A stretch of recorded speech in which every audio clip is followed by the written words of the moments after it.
Hello all, welcome to learn and earn buddy channel. ಈ channel create ಮಾಡಿರೋ ಉದ್ದೇಶ IT ಸ್ಟೂಡೆಂಟ್ಸ್ಗಳಿಗೆ help ಆಗಲಿ ಅಂತ. ಒಬ್ಬ ಸ್ಟೂಡೆಂಟು ಪ್ರತಿದಿನ ಕಾಲೇಜಿಗೆ ಬರೋಕ್ಕಾಗಲ್ಲ. ಸೊ ಈ ಥರ ಆಬ್ಸೆಂಟ್ ಇದ್ದಾಗ ಕೆಲವೊಂದು ಇಂಪಾರ್ಟೆಂಟ್ ಟಾಪಿಕ್ಸ್ಗಳನ್ನು ಅವನು ಮಿಸ್ ಮಾಡ್ಕೊತಾನೆ. ಈ ಚಾನಲ್ನಲ್ಲಿ ಒಂದಿಷ್ಟು ಇಂಪಾರ್ಟೆಂಟ್ ಟಾಪಿಕ್ಸ್ಗಳನ್ನು ವಿಡಿಯೋ ಮುಖಾಂತರ ಎಕ್ಸ್ಪ್ಲೇನ್ ಮಾಡ್ತೀನಿ. ಸೊ ಆದಷ್ಟು ಇದನ್ನು ಬಳಸ್ಕೊಂಡ್ಬಿಟ್ಟು ನೀವು ಕಲಿಬೇಕು, ನೆಕ್ಸ್ಟ್ ಕೆಲಸ ತೊಗೊಂಡ್ಬಿಟ್ಟು ಗಳಿಸ್ಬೇಕು.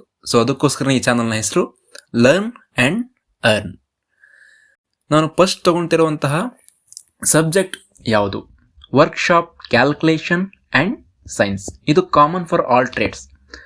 ಸೊ ಈಗ ಫಸ್ಟ್ ಇಯರ್ನಲ್ಲಿ ಇರುವಂತಹ ಫಸ್ಟ್ ಚಾಪ್ಟರ್ ಯಾವುದು ಅಂದರೆ units, classification of unit system. ಏನಿದರ necessity? All physical quantities are to be measured in terms of standard quantities. ಏನು ನಮ್ಮ ಫಿಸಿಕಲ್ ಕ್ವಾಂಟಿಟೀಸ್ ಇದ್ದಾವೆ ಅದನ್ನು ನಾವು ಸ್ಟ್ಯಾಂಡರ್ಡ್ ಕ್ವಾಂಟಿಟೀಸ್ಗೆ ಕಂಪೇರ್ ಮಾಡಿಬಿಟ್ಟು ಮೆಜರ್ ಮಾಡಬೇಕು. ಹಾಗಾದರೆ ಯೂನಿಟ್ನ ಡೆಫಿನೇಷನ್ ಏನು ಅಂದರೆ, unit is defined as standard or a fixed quantity of one kind used to measure other quantities of same kind. Unit ಅನ್ನೋದು ಒಂದು ಸ್ಟ್ಯಾಂಡರ್ಡ್ ಅಥವಾ ಫಿಕ್ಸ್ಡ್ ಕ್ವಾಂಟಿಟಿ ಆಗಿರುತ್ತೆ. ಅದನ್ನು ಬಳಸ್ಬಿಟ್ಟು ನಾವು ಏನು ಮಾಡ್ತೀವಿ, ಅದರ್ ಕ್ವಾಂಟಿಟಿಯನ್ನು ಮೆಜರ್ ಮಾಡ್ತೀವಿ ಆಫ್ ಎ ಸೇಮ್ ಕೈಂಡ್. ಹಾಗಾದರೆ ನಾವು ಯೂನಿಟ್ಗಳನ್ನು ಎಲ್ಲೆಲ್ಲಿ ಬಳಸ್ತೀವಿ? ನೀವು ಅಂಗಡಿ ಹೋಗಿರ್ತೀರಾ, ಏನಾದರೂ ತೊಗೋಬೇಕು, ಸಕ್ಕರೆ 1 kg ಸಕ್ಕರೆ ಕೊಡಿ. ಟೈಮನ್ನು ಯಾವ ರೀತಿ ನೀವು ಮೆಜರ್ ಮಾಡ್ತೀರಾ? ಸೆಕೆಂಡ್.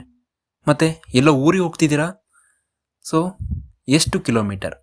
ಸೊ ಇವೆಲ್ಲ ಏನಿವೆ ಇವೆಲ್ಲ ಯೂನಿಟ್ಸ್ಗಳು, ಫಿಸಿಕಲ್ ಕ್ವಾಂಟಿಟಿಗೆ ನಾವು ಬಳಸ್ತಿರುವಂತಹ ಯೂನಿಟ್ಸ್ಗಳಾಗಿದೆ.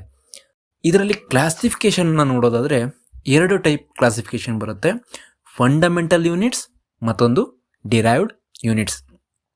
ಯೂನಿಟ್ಸ್ ಆಫ್ ಬೇಸಿಕ್ ಕ್ವಾಂಟಿಟೀಸ್ ಯಾವುದ್ಯಾವುದು? Basic quantity length, mass, time. ಇವು ಮೂರೇನಿದ್ದಾವೆ ಇವು ಬೇಸಿಕ್ ಕ್ವಾಂಟಿಟಿ. ಇದರ ಯೂನಿಟ್ಗಳೇನಿರ್ತಾವಲ್ಲ ಅದನ್ನು ನಾವೇನಂತ ಕರಿತೀವಿ?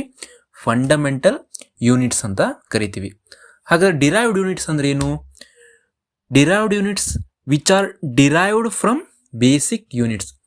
ಈ ಲೆಂತ್, ಮಾಸ್, ಟೈಮ್ನ ಯೂನಿಟ್ಸ್ಗಳೇನಿರುತ್ತೆ ಆ ಯೂನಿಟ್ಸ್ಗಳನ್ನು ಬಳಸ್ಕೊಂಡ್ಬಿಟ್ಟು ನಾವು ಮತ್ತೊಂದಿಷ್ಟು ಯೂನಿಟ್ಸ್ಗಳನ್ನು ಡಿರೈವ್ ಮಾಡ್ಕೊಂಡಿದ್ದೀವಿ, ಕಂಡುಹಿಡ್ಕೊಂಡಿದ್ದೀವಿ. ಅವನ್ನೇನಂತ ಕರಿತೀವಿ ನಾವು? ಡಿರೈವ್ಡ್ ಯೂನಿಟ್ಸ್ ಅಂತ ಕರಿತೀವಿ. For example area, volume, pressure, force et cetera. ಹೇಗೆ? ಲೆಂತಿನ ನಾವು ಯೂನಿಟ್ ಮೀಟರ್ ಅಂತ ತಗೊಂಡ್ರೆ ಏರಿಯಾ ಮೀಟರ್ ಸ್ಕ್ವಯರ್. ಮೀಟರ್ ಅನ್ನೋದು ಫಂಡಮೆಂಟಲ್ ಯೂನಿಟ್, ಮೀಟರ್ ಸ್ಕ್ವೇರ್ ಅನ್ನೋದು ಡಿರೈವ್ಡ್ ಯೂನಿಟ್ಸ್. ನೆಕ್ಸ್ಟ್ ನಾವು ನೋಡೋದಾದರೆ ಸಿಸ್ಟಮ್ ಆಫ್ ಯೂನಿಟ್ಸ್. 4 ರೀತಿಯ ಸಿಸ್ಟಮ್ಸ್ ಆಫ್ ಯೂನಿಟ್ಸ್ ಬರುತ್ತೆ. FPS British system, CGS metric system, MKS ಇದು ಕೂಡ ಮೆಟ್ರಿಕ್ ಸಿಸ್ಟಮ್, SI ಅನ್ನೋದು ಇಂಟರ್ನ್ಯಾಷನಲ್ ಸಿಸ್ಟಮ್. FPS ಸಿಸ್ಟಮಲ್ಲಿ ನೀವು ಲೆಂತನ್ನು ಫೂಟಲ್ಲಿ ಅಳತೆ ಮಾಡ್ತೀರಾ, ಮಾಸನ್ನು ಪೌಂಡಲ್ಲಿ ಮತ್ತು ಟೈಮನ್ನು ಸೆಕೆಂಡಲ್ಲಿ. ಈ CGS ಸಿಸ್ಟಮ್ ನೋಡೋದಾದರೆ ಲೆಂತನ್ನು ನಾವು ಸೆಂಟಿಮೀಟ್ರಲ್ಲಿ ಮೆಜರ್ ಮಾಡ್ತೀವಿ, ಮಾಸನ್ನು ಗ್ರಾಮಲ್ಲಿ ಮೆಜರ್ ಮಾಡ್ತೀವಿ ಮತ್ತು ಟೈಮನ್ನು ಸೆಕೆಂಡ್ಸಲ್ಲಿ ಮೆಜರ್ ಮಾಡ್ತೀವಿ. MKS ಸಿಸ್ಟಮ್ಗೆ ಬರೋದಾದರೆ ಇಲ್ಲಿ ಲೆಂತನ್ನು ನಾವು ಮೀಟರಲ್ಲಿ ಮೆಜರ್ ಮಾಡ್ತೀವಿ, ಮಾಸನ್ನು ಕಿಲೋಗ್ರಾಮಲ್ಲಿ ಮೆಜರ್ ಮಾಡ್ತೀವಿ, ನೆಕ್ಸ್ಟ್ ಟೈಮನ್ನು ಸೆಕೆಂಡ್ಗಳಲ್ಲಿ ಮೆಜರ್ ಮಾಡ್ತೀವಿ. Next SI units full form ಏನು? System international units. ಸೊ ಇಲ್ಲಿ ನಾವು ನೋಡೋದಾದರೆ 6 ಫಂಡಮೆಂಟಲ್ ಯೂನಿಟ್ಸ್ ಇದೆ. Length, mass, time, current, temperature ಮತ್ತೊಂದು ಲೈಟ್ ಇಂಟೆನ್ಸಿಟಿ.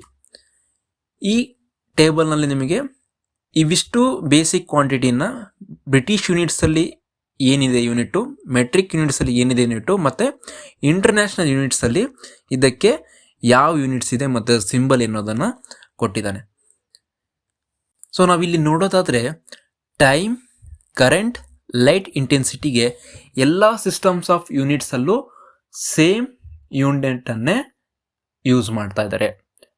ಟೈಮ್ ಸೆಕೆಂಡಲ್ಲಿ ಮೆಜರ್ ಮಾಡ್ತಾರೆ, ಕರೆಂಟ್ ಆಂಪಿಯರಲ್ಲಿ ಮೆಜರ್ ಮಾಡ್ತಾರೆ, ಲೈಟ್ ಇಂಟೆನ್ಸಿಟಿಯನ್ನು ಕ್ಯಾಂಡೆಲಾದಲ್ಲಿ ಬ್ರಿಟಿಷ್ ಸಿಸ್ಟಮಲ್ಲಿ ಆಗಿರ್ಬೋದು, ಮೆಟ್ರಿಕ್ ಯೂನಿಟ್ಸಲ್ಲಿ ಆಗಿರ್ಬೋದು, ನೆಕ್ಸ್ಟು ಇಂಟರ್ನ್ಯಾಷನಲ್ ಯೂನಿಟ್ಸಲ್ಲಿ ಆಗಿರ್ಬೋದು, ಇವು ಮೂರಕ್ಕೂ ಸೇಮ್ ಯೂನಿಟನ್ನು ಬಳಕೆ ಮಾಡ್ಕೊತಾರೆ. ನೆಕ್ಸ್ಟ್ ನೀವು ನೋಡೋದಾದರೆ ಡೆಸಿಮಲ್ ಮಲ್ಟಿಪಲ್ಸ್. ಸೊ ನೀವು kg ಬಳಸ್ತೀರಾ. kg ಅಂದರೆ ಫುಲ್ ಫಾರ್ಮ್ ಏನು? ಕಿಲೋಗ್ರಾಮ್. ಇಲ್ಲಿ ಕಿಲೋ ಅನ್ನೋದೇನಿದೆ 10⁻³ ಅಥವಾ ಕಿಲೋ ಅನ್ನುವುದರ ಅರ್ಥ 1000 ಅಂತ ಆಗಿದೆ. ಸೊ ಈ ಟೇಬಲಲ್ಲಿ ನಿಮಗೆ ಡೆಸಿಮಲ್ ಪವರನ್ನು ಕೊಟ್ಟಿದ್ದಾರೆ. ಸೊ 10⁻1 ಅಂದರೆ 10 ಆಗಿರುತ್ತೆ, ಇದನ್ನು ನಾವು ಡೆಕಾ ಅಂತ ಕರಿತೀವಿ. 10⁻2 ಅಂದರೆ 100, ಇದನ್ನು ನಾವು ಹೆಕ್ಟೋ ಅಂತ ಕರಿತೀವಿ. 10⁻2 ಅಂದರೆ ಅರ್ಥ ಏನು? 10 × 10, 10ಅನ್ನು 2 ಸಾರಿ ಗುಣಿಸುವುದಕ್ಕೆ ನಾವು 10⁻2 ಅಂತ ಕರಿತೀವಿ. ನೆಕ್ಸ್ಟ್ 10⁻3 ಅಂದರೆ 1000, ಇದನ್ನು ನಾವೇನಂತ ಕರಿತೀವಿ? ಕಿಲೋ ಅಂತ ಕರಿತೀವಿ. ನೆಕ್ಸ್ಟ್ 10⁻6 ಅನ್ನು ಮೆಗಾ, 10⁻9 ಅನ್ನು ಜಿಗಾ, 10⁻12 ಅನ್ನು ಟೆರಾ ಅಂತ ಕರಿತೀವಿ. ಅದೇ ರೀತಿ ನೆಗೆಟಿವ್ ವ್ಯಾಲ್ಯೂಸ್ ಇದೆ. 10⁻−1 = 0.1, ಇದನ್ನು ನಾವು ಡೆಸಿ ಅಂತ ಕರಿತೀವಿ. 10⁻−2 ಅನ್ನು 0.01, ಇದನ್ನು ನಾವು ಸೆಂಟಿ ಅಂತ ಕರಿತೀವಿ. Next 10⁻−3 is milli, 10⁻6 micro, 10⁻−9 nano, 10⁻−12 pico. So ಅದರ ಸಿಂಬಲ್ಗಳನ್ನು ಎಂಡಲ್ಲಿ ಕೊಟ್ಟಿದ್ದಾನೆ. ಇದನ್ನು ನೋಡ್ಬಿಟ್ಟು ನಾವೇನು ಮಾಡ್ಬೋದು, ಯಾವ್ದ್ಯಾವುದು ಪವರಿಗೆ ನಾವು ಏನಂತ ಹೆಸರಿಡ್ತೀವಿ, ಅಂದರೆ ಪ್ರಿಫಿಕ್ಸ್ ಏನಂತ ಕರಿತೀವಿ ಅನ್ನೋದನ್ನು ನಾವು ಈ ಟೇಬಲ್ನಿಂದ ಕಲಿಬೋದಾಗಿದೆ. ಸೊ ಇಲ್ಲಿವರೆಗೂ ನಾವು ಯೂನಿಟ್ಸ್ ಚಾಪ್ಟರ್ನ ಕೆಲವೊಂದು ಬೇಸಿಕ್ ಇಂಪಾರ್ಟೆಂಟ್ ಪಾಯಿಂಟ್ಸ್ಗಳನ್ನು ಕವರ್ ಮಾಡ್ಕೊಂಡಿದ್ದೀವಿ. ನೆಕ್ಸ್ಟ್ ವಿಡಿಯೋದಲ್ಲಿ ಇನ್ನೊಂದು ಇಂಪಾರ್ಟೆಂಟ್ ಟಾಪಿಕ್ಸ್ನೊಂದಿಗೆ ನಾವು ಭೇಟಿ ಮಾಡೋಣ. ಅಲ್ಲಿವರೆಗೂ ಟೇಕ್ ಕೇರ್, ಲರ್ನ್ ಆಲ್ವೇಸ್.